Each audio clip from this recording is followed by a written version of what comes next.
Behind words நேயர்களுக்கு வணக்கம். இன்னைக்கு நான் வந்து கழுகு படத்தை பற்றி உங்கள் எல்லாருக்கிட்டையும் பேச போகிறேன்.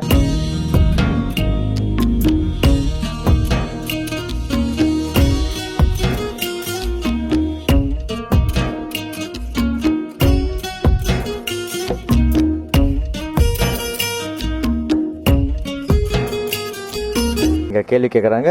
ஹோப்ஃபுல்லி உங்களுக்கு பிடிச்ச கேள்வியை கேட்டாங்கன்னா உங்களுக்கு பிடிச்ச கேள்வி பதிலாக நான் சொல்கிறேன்.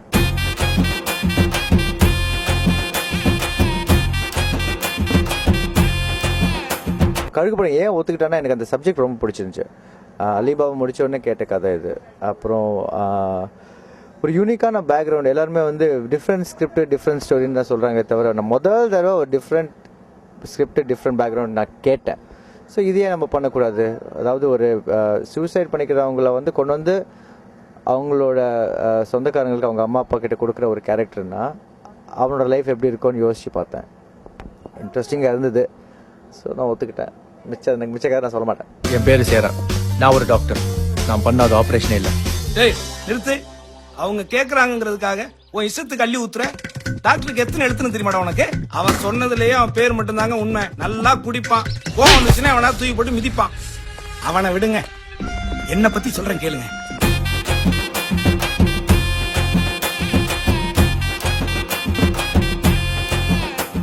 ஹோம்ஒர்க்கா பண்ணணுன்னா இந்த ஏற்கனவே இந்த பணம் தூக்குற ஒரு கேரக்டர் ஒருத்தர் இருக்கார். அவர் வந்து நிறைய டிவி ப்ரோக்ராம்ஸ்லாம் பண்ணியிருக்காரு. அவர் வந்து எங்கள் டைரக்டருக்கு பிடிச்சி அவரை வந்து கூட்டிகிட்டு வந்து ஒரு 2 வீக்ஸ் எங்களோடய ட்ராவல் பண்ணி அவர் எப்படி அவர் பாடி லாங்குவேஜ் எப்படி இருக்கும், அவர் எப்படி பேசுவார், எப்படி நிற்கிறாரு, எப்படி அதெல்லாம் ஃபஸ்ட் நோட்டீஸ் பண்ணேன். அதுக்கப்புறம் வந்து அவர்கிட்ட நிறைய கேள்விகள் கேட்டேன். அதாவது எடுக்க போகும்போது எப்படி இருக்கும், அப்புறம் அங்கே தங்கும்போது எப்படி இருந்தது, திருப்பி வரும்போது அவர் லைஃப் எப்படி, அவர் மேரேஜ் லைஃப் எப்படி. ஸோ பேசிக்காக அவரை பற்றி நான் நிறைய கற்றுக்கிட்டேன். ஸோ அவரை பற்றி நான் நிறைய கற்றுக்கிட்டாலே அப்புறம் அவர் சொன்ன விஷயத்தில் வந்து அவரோட தொழிலும் தெரிஞ்சு போச்சு எனக்கு. ஸோ அவர் 45 வயசு இருக்கும், அவருக்கு 40-45 இருக்கும். அதை ஒரு 25 வயசு பையன் நான் அடாப்ட் பண்ணி என்னால் முடிஞ்ச அளவுக்கு நான் கொடுத்துருக்கேன். இதில் வந்து எங்கள் 95% எங்கள் டைரக்டரோட கான்ட்ரிபியூஷனும் இருக்கும். 5% தான் என்னோட கான்ட்ரிபியூஷன். சார் இப்படி பண்ணாதீங்க சார், அப்படி பண்ணுங்கன்னு சொல்லி நிறைய கரெக்ட் பண்ணேன். ஏன்னா அவர் அங்கேயே இருந்து வளர்ந்தவர். அவர் ஊரில் தான் நாங்கள் இந்த ஷூட்டே பண்ணோம். ஸோ மோஸ்ட்லி அவருக்கு நல்ல இன்ஃபர்மேஷன் தெரிஞ்சிருந்துச்சு. ஸோ அது எங்கள் டைரக்டர் நிறைய ஹெல்ப் பண்ணார் என்ன இந்த கேரக்டர் அண்டர்ஸ்டாண்டிங்க்கு. நீங்க எல்லாம் போலீஸை பார்த்தாலே பயந்து நடுங்குவீங்க. ஆனா போலீஸ் என்ன பார்த்தாலே நடுங்கு தெரியுமா? கேட்டு கொல்லாம விட மாட்டேன். எங்க மூஞ்சிய காட்டு. நண்டு நீயா?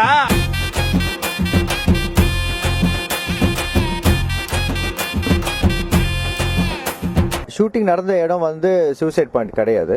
ஆனால் அந்த பேசேஜ் மாதிரி ஒன்று நாங்கள் ஷூட்டிங் ஸ்பாட் ஒன்று பிடிச்சி அதெல்லாம் போனோம். அவர்கிட்ட நான் கேள்வி கேட்கும்போது அவர் என்ன சொன்னார்னா, யூஸ்வலி கீழே இறங்குனதுக்கப்புறம் மேலே வரத்துக்கு வந்து 2 days ஆகும் அப்படின்னாங்க. ஏன் அப்படின்னா ஒரு 3000 அடி 4000 அடி கீழே விழும். அது எந்த டைரெக்ஷனில் போய் விழும் தெரியாது. ஆனால் போகிற பாதை ஒன்று தான், ஆனால் வர பாதை வேறு. ஸோ எப்போ போனாலும் ஒரே பாதையில் போவாங்க, வேறு பாதையில் வருவாங்க. ஏற்கனவே அடிப்பட்ட செதறி போன உடம்புகள் நிறைய இருக்கும். அதுக்கப்புறம் நைட் அங்கே வந்து அவங்க வந்து கிளம்பும் போதே குடிச்சிடுவாங்க.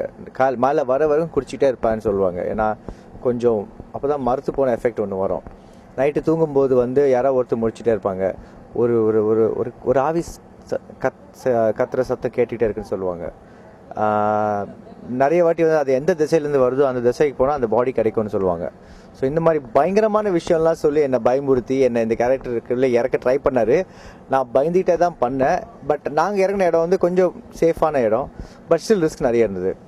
ஸோ இன்ட்ரெஸ்டிங்காக பண்ணியிருக்கோம். அந்த இன்ட்ரெஸ்டிங்கான கதைகள் அவர் சொல்லியிருக்காரு. அதில் எவ்வளோ எங்களால் முடியுதோ அவ்வளோ வந்து இந்த கதையில் சொல்ல பார்த்துருக்கோம் கமர்ஷியலாக.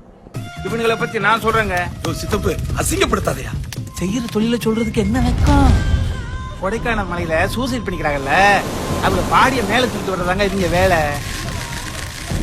அப்போ நீங்க கரெக்டா சார்? நானும் இவங்க கூட தாங்க பாடி தூக்குறேன். அப்புறம் எதுக்கு பில்டப்?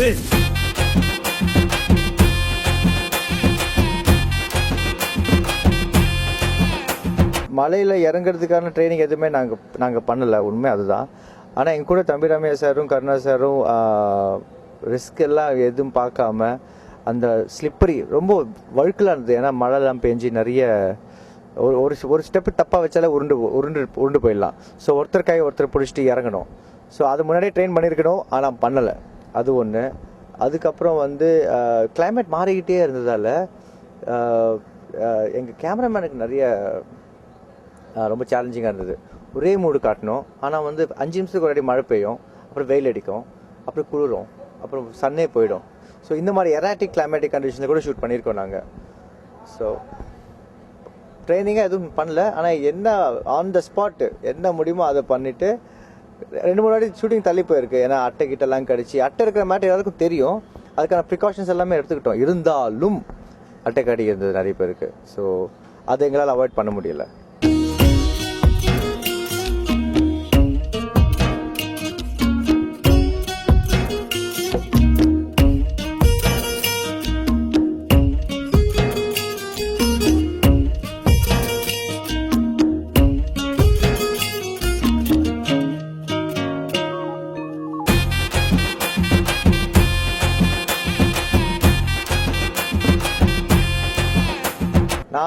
நான் வழக்கமாக சினிமாஸ்க்கு வந்து நான் டூப் போடுறது மேக்ஸிமம் அவாய்ட் பண்ணுவேன்.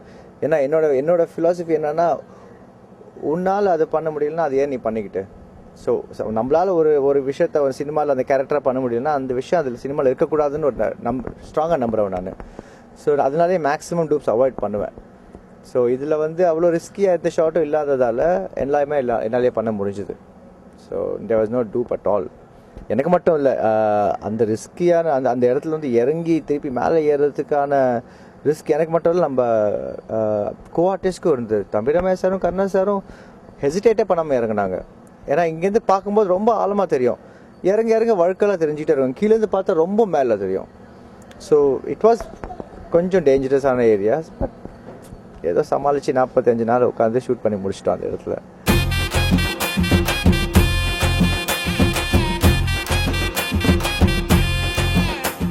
நாங்கள் வந்து இந்த ப்ரோக்ராம் இந்த கதையை நான் வந்து 2008 கேட்டேன்.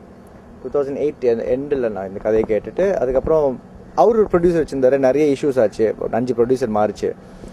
நீங்கள் வந்து இந்த விஷயத்தை பற்றி நீங்கள் பார்க்குற எல்லா டிவி ஷோஸும் நான் கதை கேட்டதுக்கு அப்புறம் வந்தது தான். ஏன்னா எப்போ அது டிவி ப்ரோக்ராம் வந்தாலும் எங்கள் டேரக்டர் அதை ரெக்கார்ட் பண்ணிட்டு, சார் நம்ம ஸ்கிரிப்ட் பற்றின ஒரு ப்ரோக்ராம் வந்திருக்கு சார், நீங்கள் பார்க்குறீங்களா சார். இப்போ கூட என் லேப்டாப் ஓப்பன் பண்ணிங்கன்னா அந்த 2 ப்ரோக்ராம்ஸும் இருக்கும்.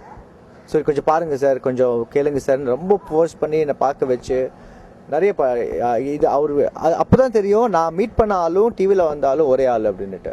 ஸோ இது நான் எப்பயோ கேட்ட கதை. இது எங்கள் டேரக்டர் வந்து 1 வருஷம் எழுதுறதுக்கே 6 மாதம் ஆயிருக்கும் போல இருக்குது. அதுக்கப்புறம் 1 வருஷம் நாங்கள் ஒன்றா ட்ராவல் பண்ணதுக்கு அப்புறம் தான் ஷூட் பண்ண போகிறோம். ஸோ இட் ஹாஸ் இதுக்கும் டிவியில் வந்த ப்ரோக்ராமுக்கு சம்மந்தமே இல்லை.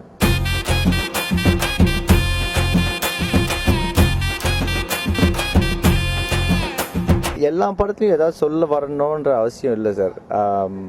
இந்த படத்தில் வந்து இவங்களுக்கு ஒரு லைஃப் இருக்குது, அதுவும் ஒரு அழகான ஒரு லைஃப் தான். அதை தான் மெயினாக நான் சொல்ல வந்திருக்கேன் இந்த படத்தில். நீங்கள் கேட்டிங்கன்னா சூசைட் ஸ்பாட்டில் குதிக்கிறாங்க, ஒரு 2 செகண்ட் கூட யோசிக்க மாட்டேங்கிறாங்க. அதனால அதோட கான்சிக்வன்சஸ் எவ்வளோ மோசமாக இருக்குது, அவங்க பேரண்ட்ஸ் எவ்வளோ கஷ்டப்படுவாங்க, அந்த போர்ஷன் லைட்டாக கொஞ்சம் இருக்கும். பட் மெசேஜாக நாங்கள் எதுவுமே சொல்லவே இல்லை. சூசைட் பண்ணிக்கிறது ஒரு முட்டாள்தனம், அது எவ்வளோ கோரமானது, அதை வந்து எவ்வளோ சாஃப்டாக சொல்ல முடியுமோ அவ்வளோ சாஃப்டாக டைலாக்லேயும் சரி விஷுவலாகவும் காமிச்சிருக்கோம். ஸோ நிறைய பேர் இதை பற்றி யோசிச்சிங்கன்னா இந்த படம் பார்த்தீங்கன்னா அதை யோசிக்க மாட்டீங்க.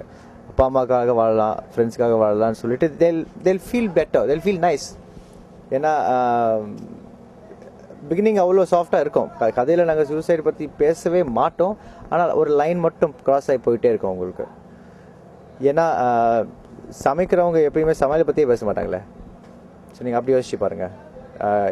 இந்த தொழில் பண்ணுற இவங்க இதை பற்றி பேசவே மாட்டாங்க நிறைய, ஆனால் லைஃப்பை வந்து வேறு மாதிரி பார்ப்பாங்க. எப்படின்னா ஒரு சின்ன எக்ஸாம்பிள் கொடுக்குறேன். இப்போ ஃபார் எக்ஸாம்பிள்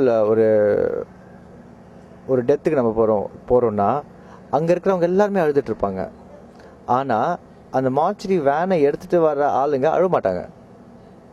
அதுதான் இவங்களோட கேரக்டர். இடம் சோகமாக இருக்கலாம்,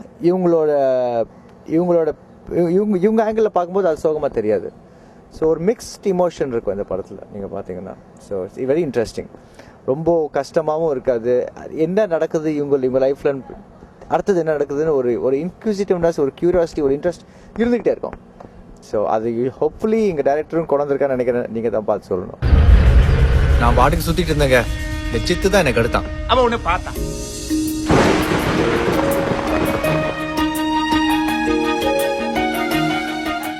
ஓடி வந்து உன்னை கட்டி பிடிச்சிட்டான். அதுல என்ன இருக்கு சுவராசியம்? Love பண்ணணும்டா.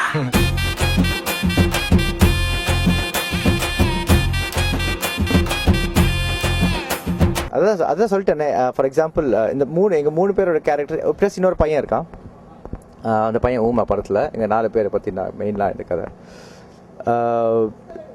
It's full and full ஹியூமரஸாக தான் போவோம். ஏன்னா இதுக்கு வந்து ட்ராஜடிக்கான ஸ்கோப்பே கிடையாது. நான் சொன்ன எக்ஸாம்பிள் திருப்பியும் அதே எக்ஸாம்பிள் தான். ஒரு ஒரு அதான் ஒரு ஒரு ஒரு மார்ச்சரிக்கே போனீங்கன்னா அந்த இடத்துல வேலை செய்கிறவன் எப்பயும் அழுததே கிடையாது. அவன் சிரிச்சுக்கிட்டே தான் இருப்பான், அவன் குடிச்சிக்கிட்டே தான் இருப்பான். ஏன்னா அது ஒரு டெய்லி நடக்கிற ஒரு விஷயம், சீரியஸாக இருக்காது. அதில் என்ன ஹியூமர் பண்ண முடியும்? அவங்க அதை பார்த்து ஃபார் எக்ஸாம்பிள் ஒரு செத்து போனவங்களை பார்த்து அவங்க டெட் பாடின்னு சொல்லவே மாட்டாங்க. செத்து போனவங்களை பார்த்து அவங்க வந்து போனோன்னு சொல்லவே மாட்டாங்க. எங்கள் படத்தில் வந்து போனோம் டெட் பாடின்ற வார்த்தை நிறைய வரவே வராது. அது வந்து அதை பற்றி தெரியாதவங்களுக்கு தான் அது போனோம் டெட் பாடி. எங்களுக்கு வந்து அது பீஸ். ஏன்னா நாங்கள் ரிட்ரீவ் பண்ணிட்டு வரோம். இன்றைக்கி எத்தனை பீஸ் விழுந்தது, இன்றைக்கி எத்தனை பீஸ் எடுக்கணும், நீ ஒரு பீஸ் ஆகிடுவேன், இந்த மாதிரி பீஸ்ன்னு சொல்கிறதாலேயே நம்ம வந்து இவ்வளோ ஹெவியான டாபிக் டச் பண்ணுற ஃபீலிங் உங்களுக்கு சத்தியமாகவே வராது. லாஸ்ட் இன்டர்வலுக்கு அப்புறமும் ஹியூமர் கண்டினியூ ஆகிட்டே இருக்கும். ஏன்னா இவங்களோட லைஃப் தான் நாங்கள் மெயினாக காட்டுறது. பிகினிங்கில் வேணால் இவங்களோட பேக்ரவுண்டு படம் ஃபுல்லாக வந்துட்டுருக்கோம். ஆனால் இதையும் தாண்டி இவங்களுக்கு வாழ்க்கை இருக்கே, அது எப்படி வாழ்கிறாங்க அவங்க? லவ்னா அவங்களுக்கு என்ன ஐடியா, ஃப்ரெண்ட்ஷிப்னா அவங்களோட ஐடியா என்ன, எல்லாத்துலேயும் வேறு மாதிரி இருக்கும் அவங்களோட ஐடியா. அதுக்காக தான் இது யூனிக் பேக்ரவுண்டுன்னு நான் சொல்லிட்டு இருக்கேன். ஸோ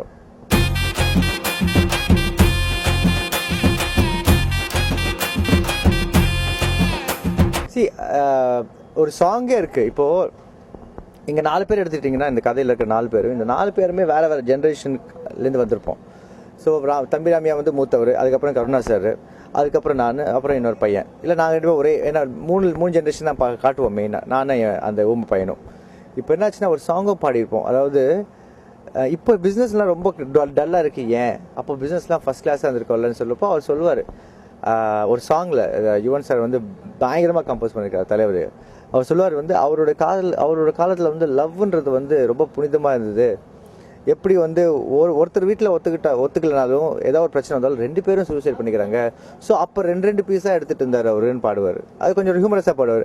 அதுக்கப்புறம் கருணா சார் வந்து பாடும்போது அவர் சொல்லுவார், அது உங்கள் காலத்தில், எங்கள் காலத்தில் வந்து யாராவது ஒருத்தர் தான் சாப்பிட்றாங்க, இன்னொருத்தர் வந்து வேறு யாராவது கல்யாணம் பண்ணிட்டு போயிடுறாங்க.